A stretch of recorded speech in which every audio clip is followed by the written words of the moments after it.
पश्चिम बंगाल में बीजेपी ने प्रचंड जीत हासिल की, उम्मीदों से बढ़कर हासिल की और सूबे में पहली बार बीजेपी की सरकार बनी।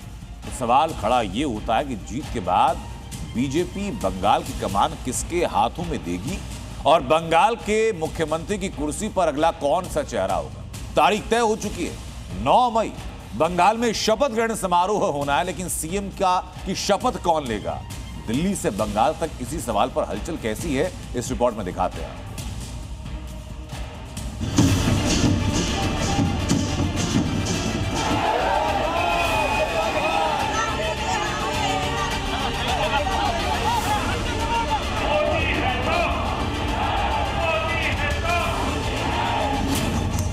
4 मई दीदी गई, 9 मई किसकी ताजपोशी। बंगाल में सीएम की रेस कौन सबसे आगे? बंगाल में कमल खिल चुका है। श्यामा प्रसाद मुखर्जी की धरती पर बीजेपी की सरकार बनने जा रही है। ताजपोशी की तारीख तय हो चुकी है। बंगाल में 9 मई को बीजेपी की सरकार बनेगी और इसी दिन नए मुख्यमंत्री का शपथ ग्रहण होगा। खास बात है कि 9 मई को ही गुरुदेव रविंद्रनाथ टैगोर की जयंती भी है। प्रधानमंत्री जी काल घोषणा कर दिया 25 वैशाख 9 में रविंद्रनाथ ठाकुर का जन्मदिन, उसी दिन में इस सरकार शपथ। लेकिन ताजपोशी किसकी होगी, इस पर बंगाल से लेकर दिल्ली तक मंथन जारी। हालांकि बीजेपी ने इतना जरूर साफ कर दिया है कि बंगाल का मुख्यमंत्री कोई बंगाली ही बनेगा जो बंगाल की माटी से जुड़ा हो। बंगाल का मुख्यमंत्री बंगाल की मिट्टी का बेटा बनेगा, बंगाली मीडियम में पढ़ा हुआ बेटा बनेगा और बंगाली बोलने वाला ही बंगाल का मुख्यमंत्री बनेगा। मगर अब जब नतीजे साफ हो चुके हैं तो बंगाल की बागडोर कौन संभालेगा, इसे लेकर कयासों का दौर चरम पर है। इस रेस में सबसे आगे हैं भवानीपुर में ममता बनर्जी को करारी शिकस्त देने वाले शुवेंदु अधिकारी। लेकिन बंगाल में सीएम की दौड़ में दिलीप घोष, श्रमिक भट्टाचार्य, सुकांत मजूमदार भी शामिल हैं। इस रेस में बंगाल के बेटों के अलावा बंगाल की बेटियां भी हैं, जिसमें अग्निमित्र पॉल और रूपा गांगुली का नाम भी शामिल है। लेकिन ममता जैसी कद्दावर नेता को लगातार 2 बार हराने वाले शुवेंदु अधिकारी मुख्यमंत्री पद की रेस में सबसे आगे चल रहे हैं। इसकी वजह शुवेंदु अधिकारी के पास जमीनी समझ और नेटवर्क। उन्होंने पिछले 2 विधानसभा चुनाव में ममता बनर्जी को सीधी टक्कर दी, साथ ही उन्हें हराया भी। इस बार भी भवानीपुर विधानसभा में शुवेंदु अधिकारी ने ममता बनर्जी को बड़े मार्जिन से हराया और अपना दावा ज्यादा मजबूत कर दिया। नंदीग्राम का हिंदू जनता फिर मुझे जिताया, वहाँ मुसलमान वोट पूरा के पूरा टीएमसी को मिला। मेरा मार्क ठीक है, मैं नंदीग्राम का हिंदू के लिए काम करूंगा। लेकिन बीजेपी हर बार सरप्राइज पैकेज के लिए जानी जाती है, जिसे लेकर 3 बड़ी खबर है। पहली खबर, केंद्रीय गृह मंत्री को बंगाल का पर्यवेक्षक नियुक्त किया गया है। दूसरी खबर, सुनील बंसल को मंथन के लिए दिल्ली बुलाया गया है। और तीसरी खबर, शुवेंदु अधिकारी को आला कमान ने दिल्ली बुलाया। हालांकि बीजेपी का सीएम कौन होगा, इसका फैसला विधायक दल की बैठक में ही किया जाएगा, क्योंकि बीजेपी की यही स्ट्रैटेजी रही है। बीजेपी चुनाव में कभी भी सीएम फेस की घोषणा नहीं करती है और बंगाल में भी बीजेपी इसी फॉर्मूले पर चल रही है। ब्यूरो रिपोर्ट, जी मीडिया। तो बंगाल की बागडोर किसके हाथ में दी जाएगी, इसको लेकर के बीजेपी के अंदर मंथन जारी। और इसकी वजह क्या, उसके पीछे का बताता हूं आपको। बंगाल का रक्त चरित्र जो अभी तक जारी है, एक मजबूत चेहरा चाहिए वहां पर जो सब संभाल सके। बंगाल में चुनाव का ऐलान हुआ तब हिंसा हुई, हंगामा हुआ, पथराव हुआ। चुनाव यानी जब वोटिंग हुई तब भी वही दौर, लेकिन पिछले चुनाव के मुकाबले बहुत कम नजर आया, पहले चरण और दूसरे चरण में भी। लेकिन चूंकि दोगुनी संख्या में केंद्रीय सुरक्षा बलों को तैनात किया गया था, कि पिछले चुनाव के मुकाबले यहां चुनाव में हिंसा लगभग नगण्य रही, लेकिन दोनों चरणों में हिंसा नजर आई। बंगाल के नतीजे आए तो एक बार फिर हिंसा का दौर बंगाल में नजर आया। कुछ तस्वीरें सामने आई। बंगाल में पूर्णतः बंद हो, यह प्राथमिकता बीजेपी की है। रावण रावण रहेगा, हम राम वाले, राम को रावण नहीं बनेगा। जो डर था वही हुआ। बंगाल में सत्ता हाथ से क्या निकली, एक बार फिर बंगाल के शहर शहर रणक्षेत्र में तब्दील हो गए। कहीं पार्टी दफ्तर में तोड़फोड़ तो कहीं आगजनी। बंगाल में चुनाव नतीजों के बाद जगह जगह से हिंसा की तस्वीर सामने आने लगी। ये तस्वीरें पश्चिम बंगाल के हावड़ा इलाके की। आरोप है कि बंगाल में हार से बौखलाए टीएमसी के कार्यकर्ताओं ने बीजेपी के कार्यकर्ताओं पर हमला बोल दिया, लेकिन जैसे ही बीजेपी के दूसरे कार्यकर्ताओं को पता चला, माहौल हिंसक हो गया। दोनों ही दलों के कार्यकर्ताओं के बीच महाभारत छिड़ गई। हावड़ा में हंगामा और मारपीट हुई तो सिलीगुड़ी में टीएमसी दफ्तर में आग लगा दी गई। अज्ञात लोगों ने टीएमसी दफ्तर पर हमला किया। वहां रखा फर्नीचर और दूसरे सामान के साथ साथ दस्तावेज भी जलकर खाक हो गए। टीएमसी ने इसके लिए बीजेपी को जिम्मेदार ठहराया। ये तस्वीरें आसनसोल के जमुरिया विधानसभा क्षेत्र के चुरुलिया गांव की हैं, जहां टीएमसी के पार्टी ऑफिस में जमकर तोड़फोड़ की गई और फिर देखते देखते ऑफिस को आग के हवाले कर दिया गया। बताया जा रहा है कि पहले बीजेपी और टीएमसी कार्यकर्ता आमने सामने आ गए और फिर ये भिड़ंत आगजनी में बदल गई। यहाँ भी टीएमसी का आरोप है कि बीजेपी कार्यकर्ताओं ने ऑफिस में आग लगाई। आसनसोल की एक और तस्वीर देखिए, जहां जीत के जश्न की तैयारियों के लिए कुर्सियां सजी थी, खाने पीने का इंतजाम था, लेकिन जश्न से पहले ही जंग छिड़ गई। बीजेपी और टीएमसी कार्यकर्ता आमने सामने आ गए और फिर एक दूसरे पर कुर्सियां फेंकी। झड़प के बाद आई तस्वीरें किसी रणभूमि से कम नहीं।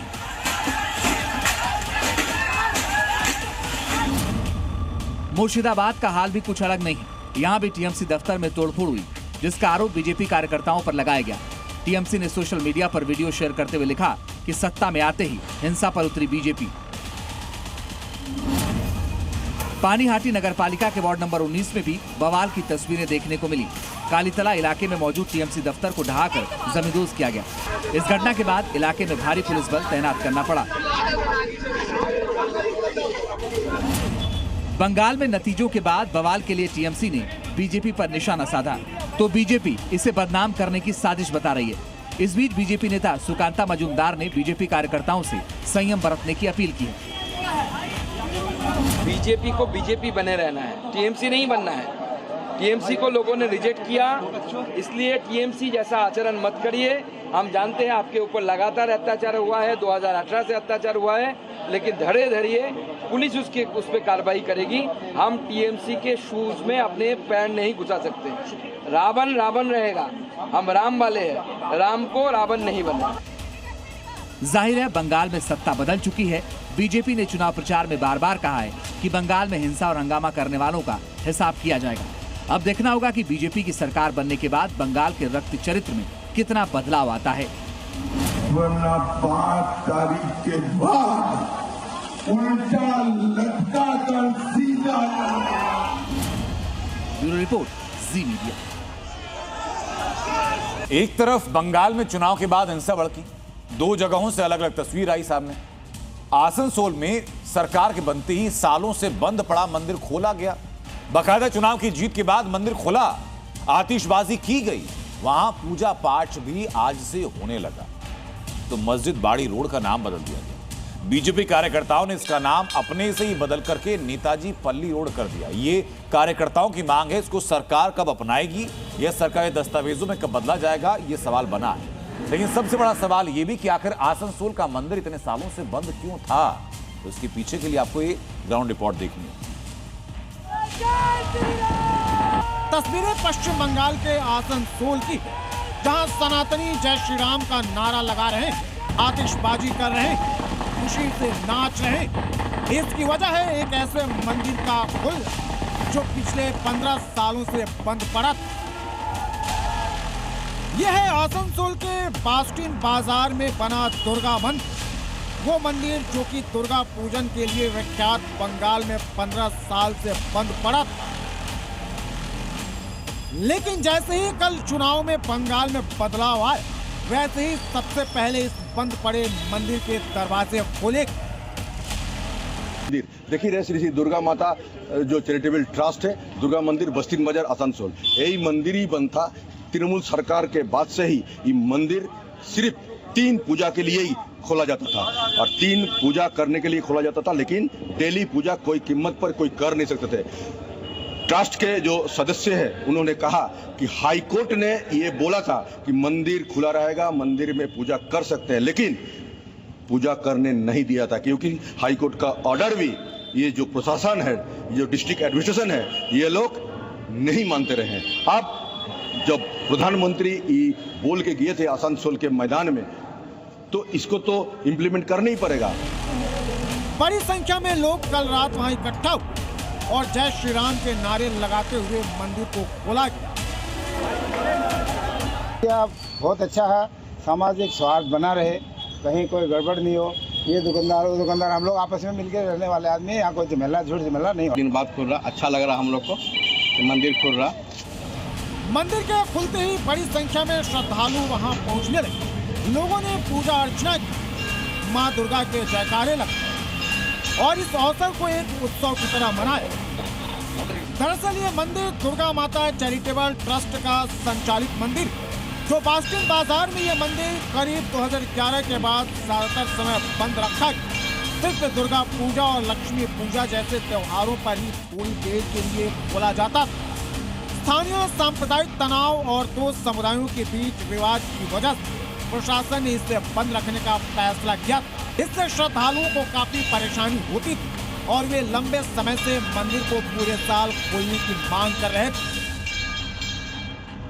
2011 आते आते जहाँ गवर्नमेंट सत्ता परिवर्तन होता है और कुछ यहाँ के जो माइनॉरिटी लोग हैं उनको सत्ता का सपोर्ट के कारण यहाँ पर रिस्ट्रिक्शन लग जाता है कि सिर्फ साल में आप 3 पूजा कर सकेंगे, दुर्गा पूजा, लक्ष्मी पूजा और काली पूजा। इसका छोड़ के आप लोग कुछ भी नहीं। हम लोग गणेश पूजा एक बार करने का कोशिश किए थे, लेकिन एडमिनिस्ट्रेशन पुलिस को भेज के यहाँ पर रुकवा दिया था। आसनसोल उत्तर विधानसभा सीट बीजेपी के विजयी उम्मीदवार कृष्णेंदु मुखर्जी ने चुनाव प्रचार के दौरान ये वादा किया था कि अगर वो जीतते तो मंदिर को साल भर खुलवाएंगे और चुनाव जीत के ही ये वादा उन्होंने पूरा भी कर दिया। बंगाल के चुनाव में बीजेपी ने पश्चिमी बर्धमान जिले की सभी 9 सीटों पर जीत दर्ज की। उसी में से एक सीट ये भी।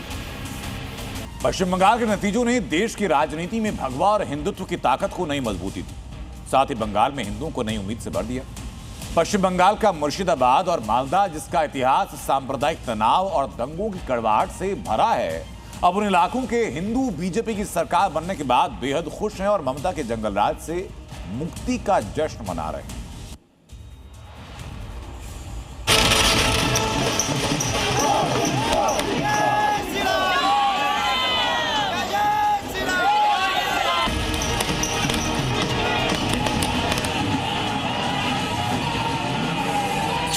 बंगाल में भगवा सरकार के स्वागत में जश्न, ममता की विदाई, सनातनियों का जोश भाई।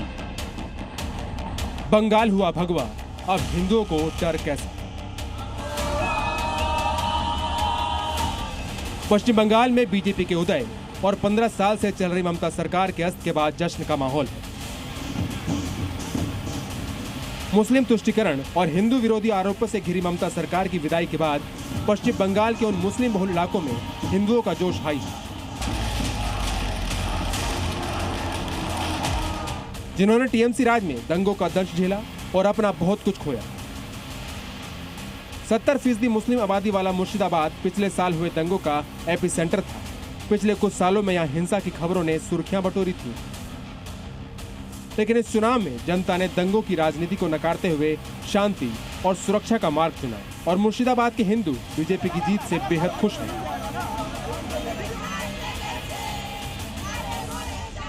जंगल राज ज्यादा दिन नहीं रहता है। ऐसे ममता बनर्जी इधर जो माहौल क्रिएट किया था, अभी वो माहौल खत्म होने वाला है। बीजेपी सरकार से, नरेंद्र मोदी से बहुत कुछ आशा है हमारी कि अब सब ठीक हो जाएगा, माँ बहन ठीक से घर से बाहर निकलेगा, फुल कॉन्फिडेंस के साथ बाहर रहेगा, हम भी ठीक रहेंगे। बताया था कि 30% को काट कर गंगा में भेज देगा उन्होंने, तो इसी माहौल से हम लोग बहुत डरे हुए थे। हम लोगों का बहरमपुर टाउन आस्ते आस्ते क्या बोलता है, ये मुस्लिम लोगों ने घेर रखा है अभी, तो इसीलिए इस बार भाजपा सरकार आने का कोई पथ नहीं था हम लोगों का पास। सरकार ना आने से हम लोगों को मुर्शिदाबाद में रहने का कोई जगह नहीं रहेगा। हमारा यहाँ पर जितने सारे हिंदू भाई बहना है उसको सुरक्षा चाहिए और कुछ नहीं चाहिए। और काम बरकरार तो है, लेकिन हम लोग जो डर से रहते थे पहले, ये हमको क्या होगा, हमारा माँ बाप का क्या होगा, इज्जत रहेगा या नहीं रहेगा। हाँ, तो अभी हम इस सरकार को ले आया है, तो हम अभी सुरक्षित महसूस करते हैं। सिर्फ मुर्शिदाबाद ही नहीं, दंगे की आग में झुलस चुका मालदा भी आज भगवा में है। अप्रैल 2026 की शुरुआत में पश्चिम बंगाल के मालदा जिले में वोटर लिस्ट SIR विवाद को लेकर हिंसा भड़की थी, जिसमें सड़क जाम, पथराव और न्यायिक अधिकारियों को बंधक बनाने जैसी घटनाएं हुई। लेकिन चुनाव में जनता ने सारा हिसाब क्लियर कर दिया और अब मालदा का हिंदू भी सोनार बांग्ला के सपने सजो रहा है। अभी जो सिचुएशन है पश्चिम बंगाल का हिंदू सनातन धर्म का जो बीजेपी का सरकार आया है, आज समस्त हिंदू लोग आज खोल के जय श्री राम हो रहा है एवं इसलिए हमारा भय 100% भय कट गया। अभी तो हर हिंदू को इधर डर निकल गया और रामराज प्रतिष्ठा हुआ इधर मोथारी पर, मोथारी ना पूरा बंगाल में 100% निरापद है हम लोग का। हमारा सरकार भाजपा सरकार आया है, हम लोग बहुत निरापद में है, शांति आया। हाँ, मोथारी बहुत शांति हो गया और सनातनी को कोई डरने की जरूरत नहीं है। रामराज प्रतिष्ठा होगा, किसी को भी डरने की जरूरत नहीं है। रामराज प्रतिष्ठा होगा, सबका हक मिलेगा, सबका सम्मान मिलेगा। विशेष करके सनातनी जो डर में था, जो दबाव में था TMC गुंडागर्दी का, इधर जो माइनॉरिटी था, मुस्लिम था, जो मुस्लिम पसंद करता था, हम लोगों को बहुत दबा के रखा था। पश्चिम बंगाल के रक्त चरित को चुनावों में बीजेपी ने भी जोर शोर से उठाया था। प्रधानमंत्री मोदी ने भी बांग्ला विजय के बाद कह दिया है कि अब भय नहीं भविष्य बनेगा, और ये वादा बंगाल के हिंदुओं के लिए किसी संजीवनी से कम नहीं। ब्यूरो रिपोर्ट, जी मीडिया। बंगाल के बाद बात उत्तर प्रदेश की। माफिया और अपराधियों के खिलाफ कार्रवाई लगातार तेज होती जा रही। इसी कड़ी में गाजियाबाद पुलिस ने एक बड़ा अभियान चलाया। मुख्तार की गैंग पर शिकंजा कसा और ऑपरेशन वज्र के तहत 12 पुलिस टीमों ने एक साथ छापेमारी कर 61 संदिग्धों के खिलाफ कार्रवाई की। उत्तर प्रदेश के गाजीपुर में संगठित अपराध के खिलाफ पुलिस ने बड़ी कार्रवाई करते हुए ऑपरेशन वज्र चलाया। SP डॉक्टर इरज राजा के नेतृत्व में यह अभियान देर रात गोपनीय सूचना के आधार पर शुरू किया गया। इस ऑपरेशन के तहत जिले के अलग अलग थाना क्षेत्रों में 12 पुलिस टीमों ने एक साथ छापेमारी की। कार्रवाई के दौरान 61 चिन्हित लोगों को पुलिस ने टारगेट किया। सभी के हथियारों और लाइसेंस की जाँच की गई। साथ ही निलंबित लाइसेंस के बाद उनका सत्यापन भी किया गया। पुलिस का कहना है कि भले ही माफिया मुख्तार अंसारी की मौत हो चुकी हो, लेकिन उसकी गैंग के सक्रिय होने की लगातार सूचनाएं मिल रही हैं। इसी सिलसिले में फरार पत्नी अफशा अंसारी को लेकर भी घर वालों से पूछताछ की गई। SP ने साफ कहा कि माफिया और अपराधियों के खिलाफ जीरो टॉलरेंस की नीति जारी रहेगी। मुख्तार अंसारी के परिजनों से गहनता से इसमें पूछताछ की गई है और कई अहम जानकारियां हमें मिली हैं और जल्दी हम सब चीजों को कर रहे हैं, इकट्ठा कर रहे हैं। जो भी हमें सबके डोजियर्स भरे जा रहे हैं और भी लोगों से पूछताछ की जा रही है। जो भी जानकारी हमें मिलेगी हम उसको इस्तेमाल करके और भी कठोर कार्रवाइयां भविष्य में इस गैंग के सदस्यों के विरुद्ध एवं संगठित माफिया के विरुद्ध करेंगे। उत्तर प्रदेश में मुख्यमंत्री योगी आदित्यनाथ की सरकार माफिया और अपराधियों के खिलाफ सख्त रुख अपनाए हुए है। सरकार का स्पष्ट संदेश है कि कोई भी अपराधी चाहे कितना भी बड़ा क्यों न हो, कानून से ऊपर नहीं है। दंगे, फसाद, कर्फ्यू, गुंडागर्दी, अराजकता, लूट खसोट, उसके दिन लद गए हैं और हमने तय किया है कि जीरो टॉलरेंस की नीति इन पे लगातार बनी रहेगी। किसी भी गुंडे को और किसी भी माफिया को उत्तर प्रदेश की धरती में पनपने नहीं देंगे और अगर उसने पनपने का दुस्साहस किया तो उसकी जहां जगह होगी वहां उसको जरूर पहुंचाएंगे। जीरो टॉलरेंस के तहत लगातार ऐसे अभियान चलाए जा रहे हैं ताकि संगठित अपराध की कमर तोड़ी जा सके। पूर्वांचल में कभी खौफ का दूसरा नाम रहे मुख्तार अंसारी की मौत मार्च 2024 में हुई थी। वो लंबे समय तक अपराध और राजनीति का बड़ा चेहरा रहा, जिस पर हत्या, रंगदारी और संगठित अपराध के कई गंभीर मामले दर्ज थे। अपने दौर में मुख्तार अंसारी का नेटवर्क पूर्वी उत्तर प्रदेश में कई जिलों में फैला हुआ था और उसके नाम से ही कारोबारियों और आम लोगों में डर का माहौल बना रहता था। हालांकि उसकी मौत के बाद उसके गैंग की गतिविधियां खत्म नहीं हुई और यही वजह है कि पुलिस लगातार उसके नेटवर्क पर कार्रवाई कर रही है। उत्तर प्रदेश में मुख्तार गैंग पर एक्शन है तो देश भर में नशे के खिलाफ एक मेगा स्ट्राइक की जा रही है। ड्रग नेटवर्क पर अब चौतरफा शिकंजा कसा जा रहा है। राजस्थान से लेकर कश्मीर और यूपी से लेकर मध्य प्रदेश तक तस्करों के ऊपर एक्शन हो रहा है और कार्रवाई से अब सिंडिकेट को जड़ से खत्म करने की कोशिश है।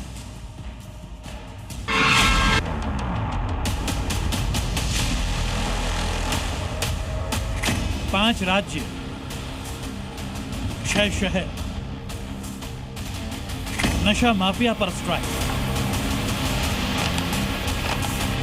यूपी से एमपी, बिहार से राजस्थान और कश्मीर तक नशे के कारोबार पर पुलिस का ताबड़तोड़ प्रहार हुआ। अनंतनाग में 5 नशा तस्करों पर शिकंजा कसा गया तो बरेली में स्मैक और कैश के नेटवर्क का खुलासा हुआ। ललितपुर में योगी फोर्स ने फर्जी शराब फैक्ट्री का भंडाफोड़ किया तो मोहन सेना ने उज्जैन में गांजा तस्कर को गिरफ्तार किया। वहीं बिहार के सीतामढ़ी बॉर्डर पर इंटरनेशनल ट्रक पैडलर को 3 किलो हेरोइन के साथ दबोचा गया तो श्रीगंगानगर में हाईवे पर फिल्मी अंदाज में तस्करों को पकड़ा गया। जैसा फिल्मों में दिखता है वैसा ही सीन हकीकत में दिखा। हाईवे पर पुलिस ने ट्रैक्टर ट्रॉली से बैरिकेडिंग कर रखी थी। चेकिंग के दौरान कार को रोका गया लेकिन ड्राइवर नहीं रुका। नाकेबंदी तोड़ने की कोशिश और फिर जोरदार टक्कर लगते ही तस्करों की गाड़ी बंद हो गई और तस्कर कार से उतरकर भागने लगे, लेकिन पुलिस ने दौड़ाकर दोनों तस्करों को पकड़ लिया। आरोपियों के पास से पाकिस्तान से भेजी गई ड्रग्स और हथियारों की खेप बरामद हुई, जिसमें 1.5 किलो हेरोइन, 1 किलो अफीम, 5 विदेशी पिस्टल और 72 राउंड बुलेट थे। दोनों आरोपी पंजाब के रहने वाले हैं। नशे के सौदागरों पर घाटी में भी एक्शन तेज है। नार्को नेटवर्क को जड़ से खत्म करने के लिए जम्मू कश्मीर पुलिस 100 दिनों का मेगा अभियान चला रही है। अब एक हैरान करने वाली खबर गुजरात के डायमंड हब सूरत से। नीट की परीक्षा के दौरान एक बार फिर हिंदू प्रतीकों पर हंगामा शुरू हो चुका है। एक बच्ची के पिता ने आवाज उठाई कि वो गुजरात में है या रावलपिंडी में। सनातनियों पर इतने प्रतिबंध क्यों है? ये वाकया क्या है? परीक्षा केंद्र में बुर्का पहनी लड़कियों पर कोई रोकटोक क्यों नहीं है? हिंदू प्रतीकों पर रोकटोक क्यों है? इस हर सवाल और उसका जवाब तलाशती ये रिपोर्ट आप। ये तस्वीरें हिंदुस्तान में रहने वाले हिंदुओं को हैरान कर सकती हैं। ये तस्वीरें देश के करोड़ों सनातन धर्मियों को बेचैन कर सकती हैं, क्योंकि ये महज तस्वीर नहीं है, हिंदुओं के साथ भेदभाव की तस्दीक है। हंगामे और बवाल की तस्वीरें सामने आई हैं सूरत के एक परीक्षा केंद्र से, और इस हंगामे की वजह है एक कंठी माला जो एक हिंदू बच्ची के गले से नियम के नाम पर निकाल ली गई। बच्ची तो परीक्षा में देर होने के डर से अपनी कंठी माला उतारकर क्लासरूम में चली गई, लेकिन उसके पिता को ये बात बेहद नागवार गुजरी और वो परीक्षा केंद्र के बाहर मौजूद सुरक्षा कर्मियों पर बरस पड़े। हंगामा बढ़ा तो बच्ची को क्लासरूम से वापस बुलाया गया। पिता ने उसे कंठी माला पहनाने की कोशिश की, लेकिन बच्ची अपने पिता से बार बार नियम का हवाला देने लगी और परीक्षा छूटने के डर से रोने लगी। इस बीच दूसरे बच्चों के अभिभावक भी जुट गए और उन्हें समझाने लगे, लेकिन पिता ने पूछा, हिंदू राष्ट्र में कंठी क्यों उतरवाई? ये सूरत है या लाहौर या फिर रावलपिंडी? दरअसल जिस बच्ची के गले से नियम के नाम पर कंठी माला निकाली गई, उसके पिता भी स्वयं कंठीधारी है। बवाल के बीच पहुंचे उनके दूसरे बच्चों ने भी गले में कंठी माला पहनी हुई थी। जिस कंठी माला के लिए इतना बवाल बचा, उसके बारे में भी जान लीजिए। दरअसल ये तुलसी के पौधे की लकड़ी से बने छोटे छोटे मोतियों का पवित्र हार है। इसे हिंदू धर्म विशेषकर वैष्णव भक्तों द्वारा गले में धारण किया जाता है। मान्यता है कि कंठी माला भक्त को भगवान की ओर करीब लाती है। इसे धारण करने के बाद सोते और खाते वक्त भी नहीं उतारना चाहिए। यही वजह है सूरत के सनातनी वैष्णव पिता को अपनी बेटी के गले से कंठी निकालना चूक गया। એક્ઝામ જ્યાં પરીક્ષા કેન્દ્ર છે ત્યાં આવ્યા અને ત્યાં ચેકિંગ દરમિયાન મારી દીકરીને કે કંઠી દૂર કરો તો કંઠી એમણે કઢાવીને મને આપી દીધી અને મેં દીકરી મારી એક્ઝામ હોલમાં જતી રહી ત્યારબાદ વિરોધ નોંધાયો કે ભાઈ તમે આવી રીતે શા માટે કરો છો? પછી એમ લોકો પાસે કોઈ જવાબ નહોતો અને મામલો દબાવવાની કોશિશ કરતા હતા। એક પોલીસ કર્મીએ ત્યાં સુધીની વાત કરી મને કે તમે ધીમે બોલો, એ કે પેલા હવાલદાર બેન છે ને એ મુસ્લિમ છે, તો વિચાર કરો કે ખાખી આટલી બધી રાડ નાખી જતી હોય તો સામાન્ય પબ્લિકનું શું થાય? અમારે ક્યાં કોઈ ધર્મનો વિરોધ છે? सूरत का ये वीडियो सोशल मीडिया पर भी वायरल हो गया, जिसके बाद लोगों ने अलग अलग तरीके से अपना गुस्सा जाहिर किया। किसी ने परीक्षा केंद्र पर बुर्के वाली मुस्लिम परीक्षार्थियों का वीडियो अपलोड करके पूछा कि जब चेहरे से बुर्का नहीं हटाया गया तो गले से माला क्यों निकाली? कुछ नीट छात्रों ने अपने पुराने अनुभव भी शेयर किए। मैंने कलावा पहना हुआ था तो कह रहे नहीं कलावा काटो इसका, अरे रबर बैंड चेंज करो, नहीं रबर बैंड उतारो। इससे पहले भी परीक्षा केंद्रों पर लड़कियों के फुल बाजू के कपड़े, उनके मंगलसूत्र, माला और कलावा तक हटाने की तस्वीरें सामने आ चुकी हैं, जिस पर काफी विवाद भी हो चुका है। और अब एक बार फिर एक सनातनी वैष्णव पिता ने परीक्षा केंद्र के बाहर अपनी बेटी के गले से कंठी उतारने पर सवाल खड़ा कर दिया है। ब्यूरो रिपोर्ट, ज़ी मीडिया। सनातनी निशानी पर हंगामा आपने देखा, लेकिन ऐसे ही हंगामा पड़ोसी देश पाकिस्तान में भी इस सनातनी या भगवा सरकार को लेकर है। बंगाल चुनाव में बीजेपी की प्रचंड जीत की चर्चा पाकिस्तान में है और कुछ अलग तरीके से। वही कहा जा रहा है कि सत्ता बंगाल में बदली, लेकिन तख्त पाकिस्तान का डोलने लगा।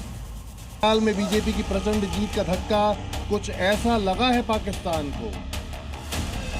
पाकिस्तानी हुक्मरान, प्रधानमंत्री से लेकर सेना की कमान संभालने वाले मुनीर तक कैसे पूरी रात बेचैन रहे, ये सिर्फ उसकी सांकेतिक तस्वीर है। असली हलचल तो इस्लामाबाद के बंद कमरों में हुई है। चिंता में शहबाज शरीफ है। मोदी तो हिंदुस्तान में लगातार ताकतवर हो रहा है, तो अब पाकिस्तान का क्या होगा? पाकिस्तान में मोदी का डर, ऑपरेशन सिंदूर की सालगिरह से पहले पाकिस्तान में कैसा भय? पाकिस्तानी मीडिया में ये चर्चा सरेआम है। बीजेपी का विस्तार जिस तरह से गंगोत्री से गंगा सागर तक हुआ है, वो पाकिस्तान के लिए कितनी बड़ी चुनौती है और इस चुनौती से शहबाज व मुनीर कैसे निपटेंगे? एक तो मुल्क का भिखमंगा प्रधानमंत्री और दूसरा तानाशाह सेना प्रमुख, और इनके राज में पाकिस्तान पर बढ़ता कर्ज और चारों तरफ छाई कंगाली। ये मुल्क हिंदुस्तान का आतंक विरोधी अभियान कैसे रोकेगा?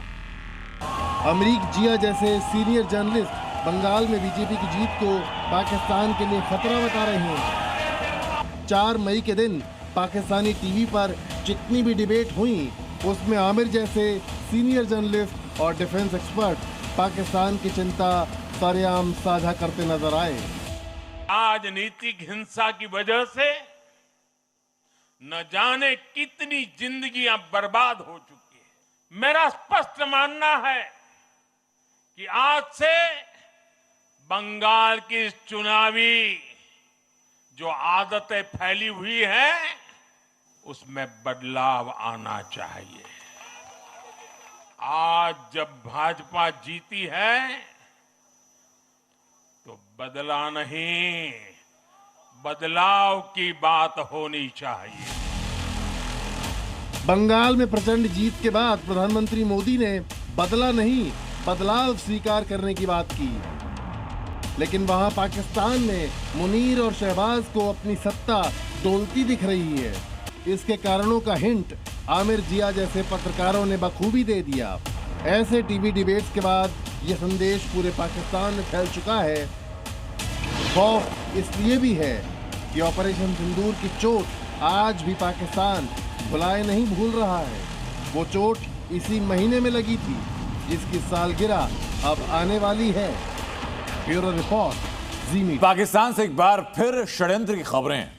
दरअसल अमेरिका और ईरान के बीच शांति दूत बना मुनीर बार बार फेल होता नजर आया और अपनी इस बेइज्जती और हताशा को दबाने के लिए हिंदुस्तान और अफगानिस्तान के खिलाफ एक टेरर प्लानिंग का जाल तैयार किया। इस डबल टेरर प्लानिंग का खुलासा हुआ। ये तय भी हुआ कि पाकिस्तान का ये फील्ड मार्शल अब 2 तरफा गिर चुका है। शांति दूत मुनीर का आतंकी चेहरा बेनकाब, जिन्ना लैंड का कॉकटेल, जंग और आतंक का खेल। हिंदुस्तान प्लस अफगानिस्तान, मुनीर का डबल टेरर प्लान। यही पाकिस्तान का धोखा है, यही जिन्ना लैंड का असली चेहरा है, यही मुनीर का दोगला चरित्र है। पाई पाई के लिए मरते आतंकिस्तान के लीडर्स का जब ईरान और अमेरिका के बीच सुलह कराने का तमाशा फ्लॉप हो गया, तो अब मुनीर ब्रिगेड ने अफगानिस्तान और हिंदुस्तान के खिलाफ अपनी डबल टेरर साजिश की डायरी खोल ली है। अपनी हाइब्रिड हुकूमत को बचाने के लिए मुनीर ने एक बार फिर कश्मीर प्लान को एक्टिवेट करने का कुचक्र शुरू कर दिया है।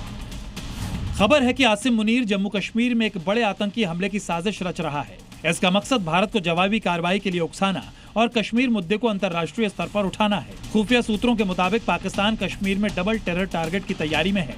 मुनीर का मकसद लोकल टेरर मॉड्यूल को फिर से एक्टिव करके कश्मीर के टूरिज्म को नुकसान पहुंचाना और सुरक्षा बलों का ध्यान भटकाकर बॉर्डर पर आतंकियों की घुसपैठ और हमले कराने का प्लान है। पाकिस्तान की हर साजिश पर हिंदुस्तान की सुरक्षा एजेंसियों की पैनी नजर है। ईरान और अमेरिका मसले पर जिस तरह से पाकिस्तान की फजीयत हुई और मुनीर एक्सपोज हुआ, उसके बाद अब पाकिस्तानी आतंकियों के एक्टिव होने की खबर ने भारतीय एजेंसियों को अलर्ट कर दिया है। बता दें कि मुनीर अब कोशिश कर रहा है कि कश्मीर मुद्दे को हवा दी जाए ताकि दुनिया का ध्यान वो अपनी ओर खींच सके, पर भारत की यहाँ पर सेना, हमारी सुरक्षा एजेंसी और यहाँ का सुरक्षा चक्र पूरी तरह से पाकिस्तान और मुनीर के आतंकियों को सीधा जानूम पहुंचाने का काम कर रहे हैं।